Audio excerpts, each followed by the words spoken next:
Right, welcome to this video. Here I'm going to rate the Chaos Space Marine units. I'm going to take the top 5. In my opinion, I think they're the best in the current Codex. There's going to be some honorable mentions as well. Units didn't quite make it into the top 5, but are still very, very good unit choices indeed. So I'm coming at this from mostly a tactical point of view. So more taking units to help you win games. This is more it's from a competitive kind of angle. You're trying to pick the strongest units to take for your list. Do let us know if you have an alternate list as your top 5, what you take, if you agree or disagree with the units that I'm going to be talking about here in this video, especially if you're an experienced Chaos Space Marine player, or indeed you regularly play against Chaos Space Marines and you see the strong units that they have. So let us know. There's going to be differences in opinion, but I think I've picked some strong units here. I'm going to rate them. Starting with the lowest first and some honorable mentions, and then we'll finish with my top choice for the strongest unit in the Codex.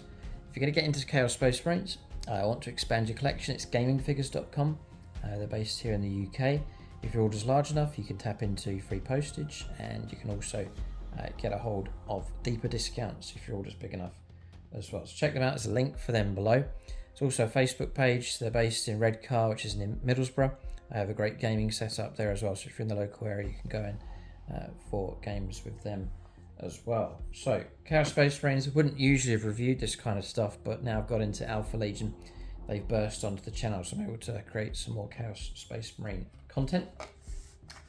So, I have the cards here, and we'll go through very quickly some of the honourable mentions. That's units that are really good, but didn't make the top 5.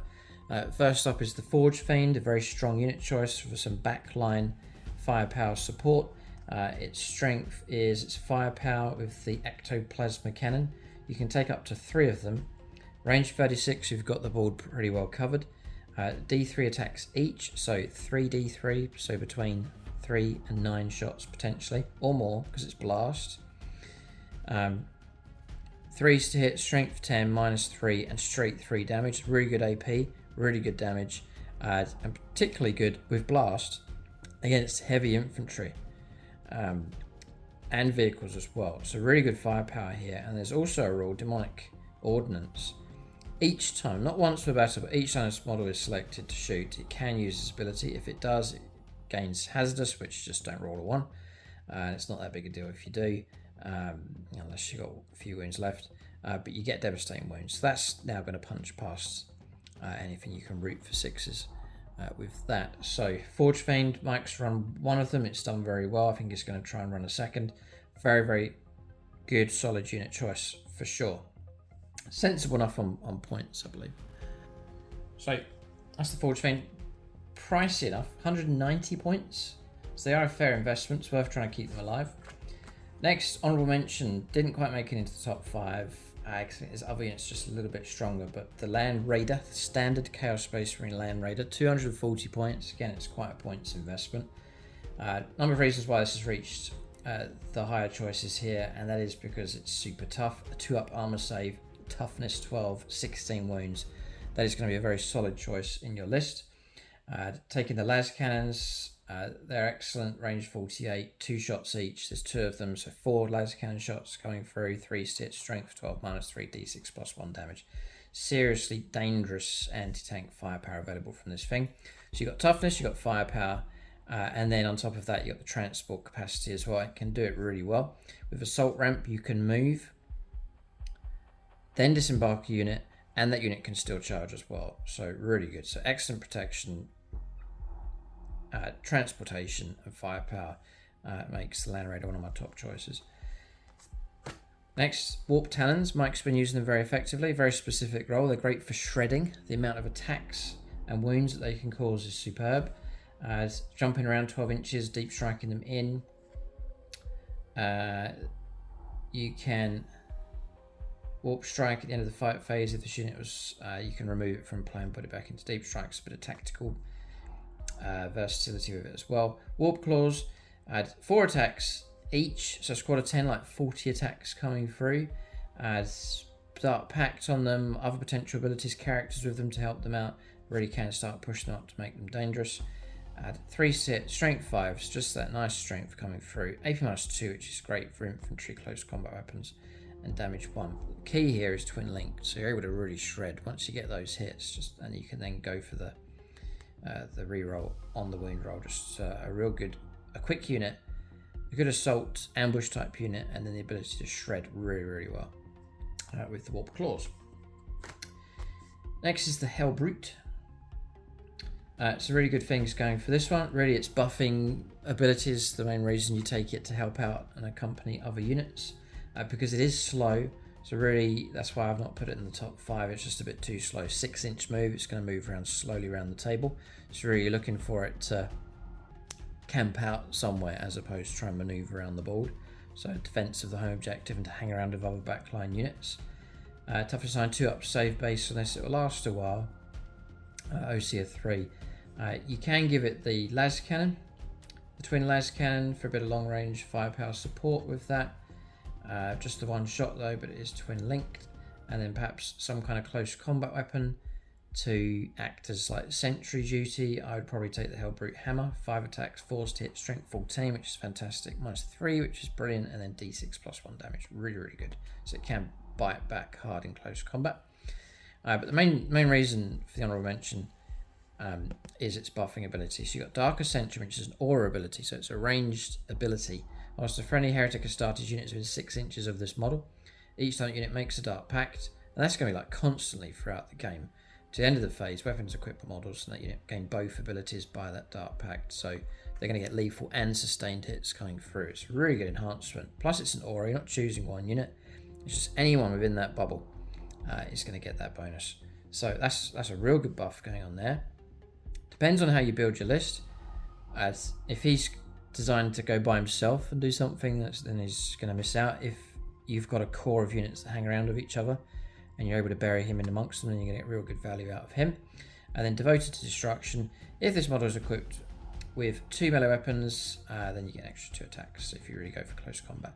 The way he can sit in amongst perhaps more fragile shooter units, such as Havocs, for example, vehicles, and then he can sit there in amongst them, buffing them, and then if a danger comes near, he can go in with a hammer and drive them away. So, good option. And then the Demon Prince, because he's open for customization, he's not named, so you can bring in different enhancements and improvements and choosing your right detachment for him. I've said with wings is better. 12-inch move, you're going to get that extra move. 10 wounds, 2 up save base, built-in 4+ invulnerable save is all good. OC is quite good on 3, toughness 9. You can shoot a bit with Infernal Cannon, and the Hellforged weapon can strike at 6 attacks, need 2s, strength 8, -2, 3 damage, pretty good. We've also got Demonic Destruction, which is excellent. Each time this model makes or ends a charge move, select one enemy unit within engaged range of it. Roll a d6 for each of this model's remaining wounds. It could be like 10. And each 4+ is a mortal wound up to 6. And that is excellent. It really is good. And you force Battle Shock as well. Then depending on your allegiance, you've also got this bonus coming through if it's Khorne, +2 strength, close combat. Tzeentch, extra 3 attacks for shooting, doubling its number of shots. Nurgle +1 toughness, taking up to toughness 10. And Slash +2 move. So you can actually get him moving 14 inches around the board. So another good solid unit choice. So the Demon Prince with wings is 180 points. Current points values, they do change, but this is to give you an idea. This is the latest points values here.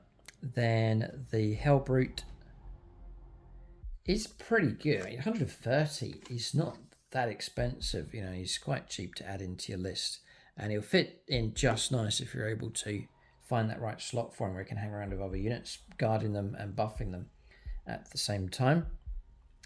You then have Warp Talons, 135 points for 5, 270 points for 10. Yeesh. That's really expensive for what you get. They're a good unit, but boy, are they expensive. 240 points, like I've already mentioned. That's giving you an idea on the points values. Those are the honourable mentions, just wanted to mention those ones. Now for my top 5. This is where things get a bit more controversial. So, because some of those units we've just gone through are very, very good. Number 5 is the Defiler. In desperate need of a resculpt. It really is. I think Games Workshop, if they do, it'll be a brilliant upgrade to it. It's a very old model, but it's the all singing, all dancing unit. There's a lot of things this thing can do. It's like a one-man army almost. You can shoot, fight, move, and just do a whole load of stuff. And tough enough as well to build on this thing. So we'll run through this one, just my reasons why I'm thinking Defiler's pretty good. Going to give you a points value on this one. 190, so does sit below 200. He's quite an investment. I honestly think 3 of these on the battlefield would work really well together. Let us know if you use these and how effective they are. I don't run these, haven't run one before. I've faced them a few times. Not yet in 10th edition though. But let us know how you get on, either using them or facing them. 8-inch move, so it's not too bad. It's not the slowest, it's alright. 8 inches is okay. Toughness 10, 3 up save, got a built-in 5+ invuln, which is great. 14 wounds to try and get through. Loads of wounds, just 2 wounds short of a Land Raider. OC of 5, again, which is very, very good. Then the loadout I'd go for is, I'd probably take the Defiler. It says here the Twin Heavy Flamer can be replaced with one of the following. I'd probably take the Defiler Scourge. There's loads of loadouts, depends on how you want to use it. Yeah, Defiler Scourge is extra attack, so 3 extra attacks in close combat. I reckon I'd go for that. 3s to hit, strength 12, which is excellent. -1 and 2 damage. Now that's just the extra attacks weapon. The Defiler Claws, which is the main close combat weapon, 5 attacks need 3s, but if you get those hits, strength 16, which is superb, AP -3, which is superb, and D6 +1 damage, which is excellent. So that's all really good. And then firepower. You've got the autocannon, which is quite poor. You can replace it with twin las cannon. So I'll take a twin las cannon on this thing, and that would go alongside the Defiler cannon, which is blast range 48, D6 +3 shots, which is superb. 3s to hit, strength 10, -1, and 3 damage each time. So that's good. And I'll probably take a combi weapon just for some potential devastating wounds. So then it also gets, once per fight phase, 1 unit from your army with this ability can be targeted with a counter-offensive stratagem, so interrupt play for 0 CP. Fantastic. And it's quite maneuverable. The Walker can move across friendly monsters and vehicle models if they're not there. Move over terrain features that are 4 inches or less in height as if they're not there as well. So he's it's a bit more maneuverable than a regular vehicle. Just checking he's got the vehicle. Yeah, he's got the vehicle keyword. So another thing you can tap into with this is tank shock. 10 dice lean 5s on the charge for a CP, and it's mortal wounds coming through. So it's like an all-round unit. It's difficult, a fair bit of effort to get rid of it, to get through all the armor, to get through all of the wounds, and then it can nip really well in close combat. And there's some pretty decent firepower on this thing as well. So that's made it to number 5. Maybe you disagree, but I'm seeing that as quite a strong unit choice. I think the more of them you can run, the better. So that's number 5. Next up is Chaos Terminators. So you can run them in different ways. Mike usually runs the big blob of 10, which has proved to be an absolute nightmare to shift. Wherever they land, they're going to be causing massive trouble. Terminators in mass, a large squad of them, is just a nightmare to try and get through. Their invuln save's gone up now. It used to be 5+, it's now 4+ standard invuln save, plus a 2 up armor save. Damage 2 weapons are going to struggle because they're all 3 wounds each. And then there's multiple units that can join them, so you can bury a decent HQ choice in amongst them, and it's going to take forever to try and get through to that character unless you've got sneaky precision attacks coming through. Chaos Terminators, not only are they a nightmare to try and get rid of, and durable and tough, they've got deep strikes, so you can bring them in wherever you need to bring them in. For my Alpha Legion, I run 2 squads of 5 and then just bring them in wherever they need to go to attack, take the midline, the middle of the board, or help counterattack or defend the home, whatever I need to do, I just drop them in. Very useful units to have in reserve. When they do arrive, it says here for despoilers, excellent built-in rule. Each time a unit makes a Dark Pact, at the end of the phase, each time alternate unit makes an attack, you can reroll the hit roll. That's shooting and close combat. So you pass your Dark Pact. No, sorry. You just make a Dark Pact. You don't even need to pass it. And you'll reroll your hit rolls for shooting and close combat. They don't need anyone with them to do that. They don't need any stratagems. They just get that. That is excellent. The loadout for them is quite generous as well compared to other units.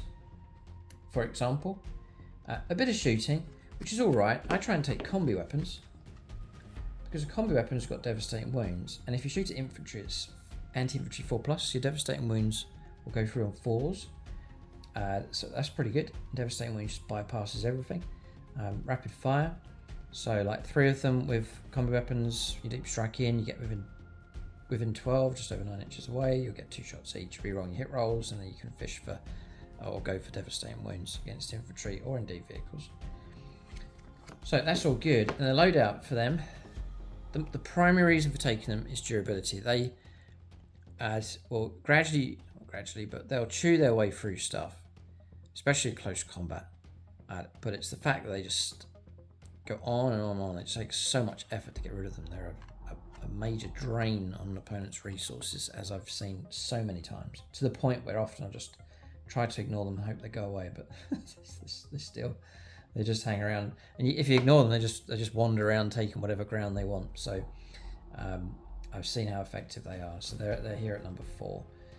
As I said, you can equip them quite generously. Combi bolts and a cursed weapon, it's like the axes and the swords and so on. But for every 5 models you take, you can take a paired cursed weapon, which give you an extra attack, 5 attacks. It's strength 5 -2, 3s to hit. But twin links, you can shred, try and pick up wounds. So I usually have one of those in the squad. And then you can take a chain fist for every 5. So you get 3 attacks with that. 4s to hit, less chance of hitting, but obviously going to be re-rolling most of the time. Strength 8 -2, 2 damage, but it is anti-vehicle 3+ to give you that bit of extra bite against vehicles. But the great thing here is you can take, for every 5 models, you can take 3 models can take power fists, which is superb. You're going to get 3 attacks each, hitting on 3s. Strength 8 -2, 2 damage. You're going to chew through infantry very effectively, and you've got a good enough chance against vehicles. So I've found, like the Defiler, they're a good self-contained unit. They can operate in each squad of 5. Wherever they land, they're going to be a problem. They're going to be hard to get rid of, and they'll gladly charge into pretty much everything. A big squad of 10 will help you dominate the table. So I think they're a very strong choice. Currently, by memory, 185 points. They are an investment. They're certainly not a throwaway type unit. But I rate Terminators very highly indeed. They're vastly improved. They're toughness 5 now as well, which has helped them out. Next up, surely there'll be agreement on some of these. So, Chaos Vindicator. Give you a points value on this thing. Terminators 185, we said that one already. So we are looking at, maybe it has gone up. 185, right? It's quite a points investment then. I thought it was a lot lower. Maybe they've put the points up on this, but still it's an excellent choice. So we've got here is a great unit for pushing forwards to the middle ground and supplying you with some superb firepower support. Very tough vehicle. Movement 9, toughness 11, 2 up save base, 11 wounds, and a bit of OC as well, OC 3.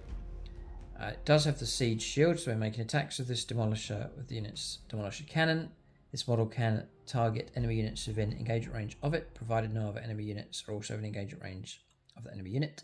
In addition, when making ranged attacks, this model does not suffer the penalty to its hit rolls, being within engagement range of one or more enemy units. So it can fire into close combat with no penalty, basically, which is great, because you're pushing through to the middle ground.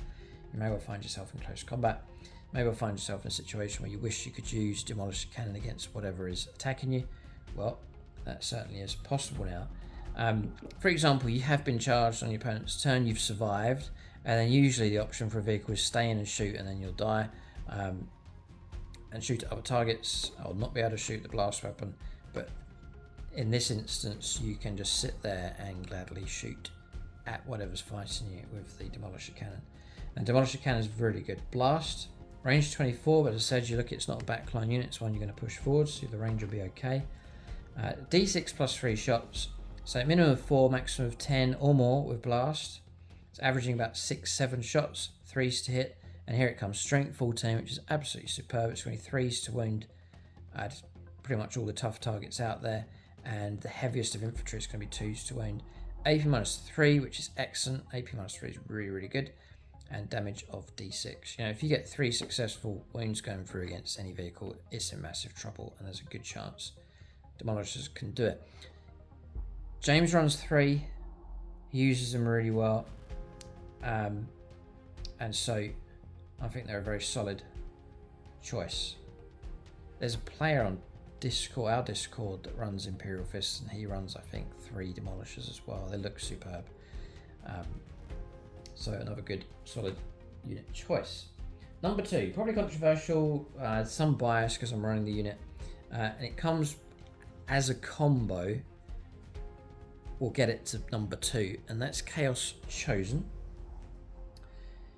A squad of 5 is 200. Sorry, a squad of 5 is 125 points. Squad of 10 is 250 points.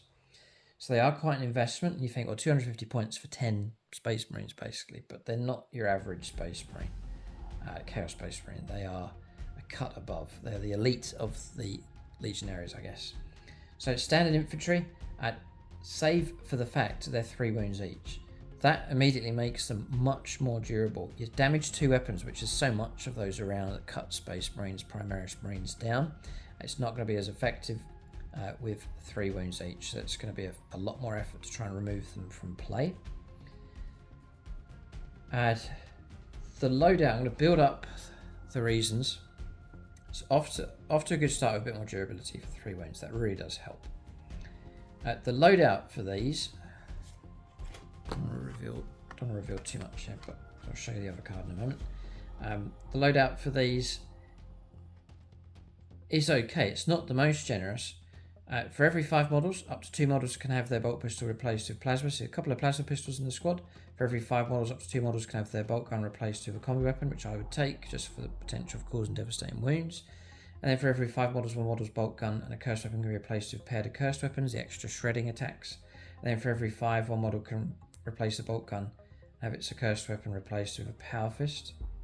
And you can take a chaos icon. So I'm looking at my squad of 10 with some plasmas, some plasma pistols, some combo weapons, and then the main chewing stuff would be the 2 power fists and the 2 paired accursed weapons. It doesn't sound much, but power fists are 4 attacks each of these, not 3. 3's to hit, strength 8, -2 and 2 damage. The paired accursed weapon is 5 attacks each, so another 10 attacks coming through it. 3's to hit, strength 5, -2, 1 damage, and twin links are good for shredding. And then your standard accursed weapon is really good, 4 attacks base. So that'd be like another 24 attacks come through with these. 3's to hit, strength 5, -2, 1 damage. All the weaponry is -2 across the board, which is excellent. So even with Armor of Contempt, you're still going to get a bit of AP minus going on. So that's all okay. So they're like sort of at the okay stage. To move them around the board, I put them in a Rhino. To Rhino rush them up the table to protect them, give them some speed. You know, I usually try and you watch the battle reports. You'll see me surging the Rhino into a forward's position, ready to hatch next turn with the Chosen pouring out. Is usually the idea, just to give you that boost up the table. Then once you disembark, you've got, there's the Rhino, you've got disembark 3, move 6, so you've got a 9-inch stretch if you disembark, and then the charge. You can cover an area quite well. So now we're going to push them up from okay to good, and that is Chosen Marauders. This unit is eligible to shoot and declare a charge and turn in which it advanced or fell back. So now you've got real tactical diversity of this now, or flexibility. You're able to, it's so good, you're able to advance, charge, and still shoot, still charge. I mean, you can shoot and charge if you advance, and if you fall back, you can shoot and charge. Usually that's a combination of stratagems to do that, and quite limiting, but this is built in, so this is constant. You can advance, charge, shoot, fall back, shoot, charge, just Really, really good. So you can have a success charging in against one target.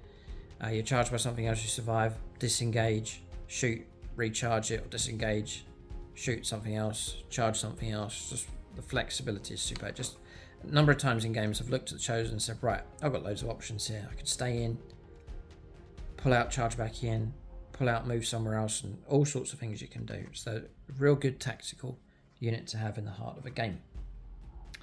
So that makes them good. Then, to make them excellent, is two things. First is your choice of detachment, and then to the ability that this unit can have characters added to it to make them even better. So, for example, detachment, I'm running the Pact Bound Zealots. I'll run these, I'm going to give you one example, just the one that I run. I'll run this as Chaos Undivided. So let's say I go for up against a vehicle. I'll Dark Pact and go for lethal hits with all of those tons of attacks coming through. I'll go for lethal hits. So 6s with the Power Fists, the paired Accursed Weapons, and the Accursed Weapons is all going to be auto win, just going straight through on 6s. Just grind the target down with so many attacks coming through. Which is good news. And then I'm re-rolling my ones, so I've now got really reliable attacks coming through. If I pass the Dark Pact, Chaos Undivided in close combat is re-roll all of your ones. Then there is a stratagem for Chaos Undivided for 1 CP that lets you re-roll the wound roll. And all of a sudden, if you're able to play that, all those tons of attacks come through, you can now re-roll the whole lot as you seek to get wounds. Especially helpful against tougher targets. It just turns that heap of dice into a very reliable heap of dice coming through. So just to give you an idea, taking a unit that's okay, making it good, and then making it excellent with your detachment choice. And the icing on the cake with these, the combo that I run, there's all sorts of HQs that you can put in, but I put in just a Humble Chaos Lord, stick him in the middle, give him a Demon Hammer with 5 attacks, devastating wounds, 3 to hit, strength 8 -2 damage. So that's all really good. I've now enhanced the punching ability of the unit with the character inside. I've not only got the Power Fists, I've now got the Demon Hammer with its devastating wounds buried in amongst that unit as well, and the rest of the models will act like a bodyguard to protect him. And then he'll help out the unit with Lord of Chaos, 0 CP as stratagem. So for example, the stratagem I talked about with the 1 CP for rerolling wounds, I could actually get that for free with his ability once per battle round, play that. Or other stratagems, depending on what you're doing, what detachment you're taking, but the Lord of Chaos, perhaps you're burnt out on CP, but he can help you get a hold of a stratagem. And then Chance for Glory as well.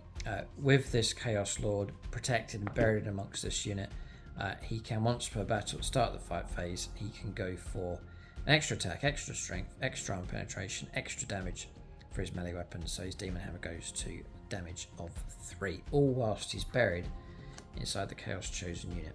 And so with those kind of enhancements and upgrades, they will gladly charge into anything. And if they fight first, they'll do well. And they are a solid, very, very helpful unit to have in the heart of your army. So you're looking at a Rhino, Chaos Lord, Chaos Chosen, recommended squad of 10. It's a fair points investment, but boy, are they useful on the battlefield. If you can get them in the right position, they will charge and shred and kill, maim and burn anything in their path. So that's number 2. Number 1, All Hail the King. Duh. I hate to say it, it's the bad and the spoiler. I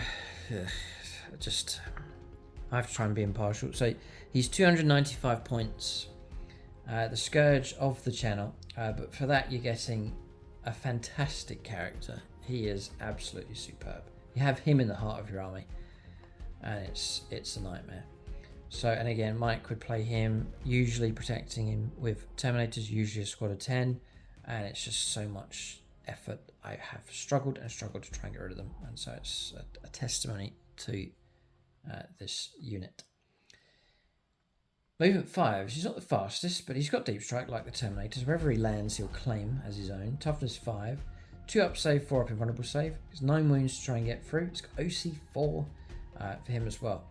Bit of shooting with the Talon of Horus. I don't really need to go through that.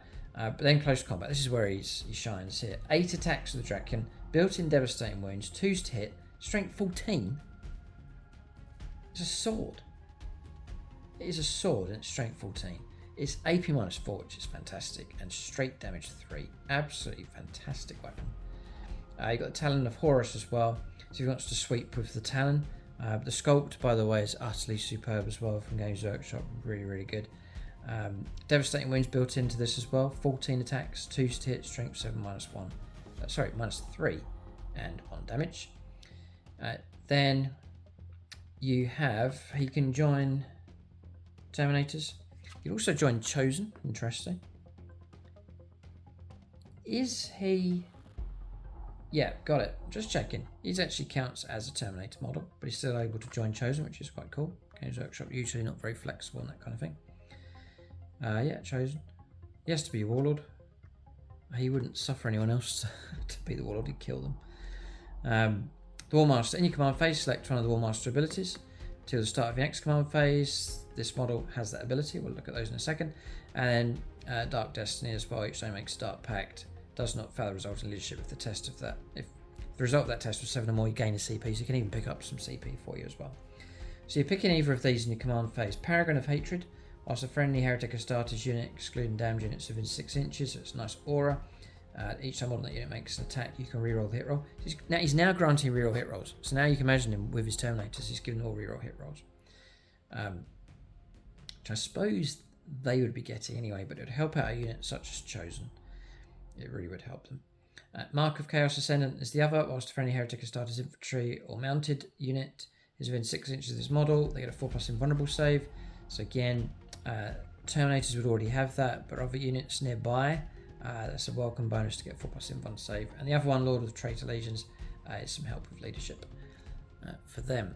But as a unit profile, and the weapon profiles on him are exceptionally good. And if you can bury him in amongst Terminators, you've got yourself a very, very solid unit choice and combination. You've got to be careful though that your army doesn't shrink, it doesn't become hyper elite, because he's a big points investment. So too the Terminators. It's going to be over a quarter of your army. You've got to think carefully about how to bulk out the rest of your force. He'd obviously play a very central role wherever the heat of battle is and wherever the most vicious part of the table is. He needs to be there making a difference. And I'm sure Abaddon the Despoiler, as we've seen so many times on the channel, will help your army to victory. So that is number 1. No doubt have caused some controversy, or perhaps you agree, you say, yeah, it's actually a good assessment, but that's my assessment here. I've done the honourable mentions as well, some very solid unit choices. Maybe there's some units I've left out, some golden gems that you think should be in this. Let us know in the comment section below. It'll be fascinating to see what your top 5 choices are. Whether you agree with mine or want to change the order around or take units out, add units in, then let us know in the comments section below. Do check out the rest of the Chaos Space Marine content. There's Codex review videos as well, complete army videos. If you like the look of my Alpha Legion, there's a painting tutorial for them on the channel as well. And then for discount 40k, check out gaming figures, link for them in the video description below. That's the video. Keep a lookout for more content on the channel. Thanks for watching. Tune in next time.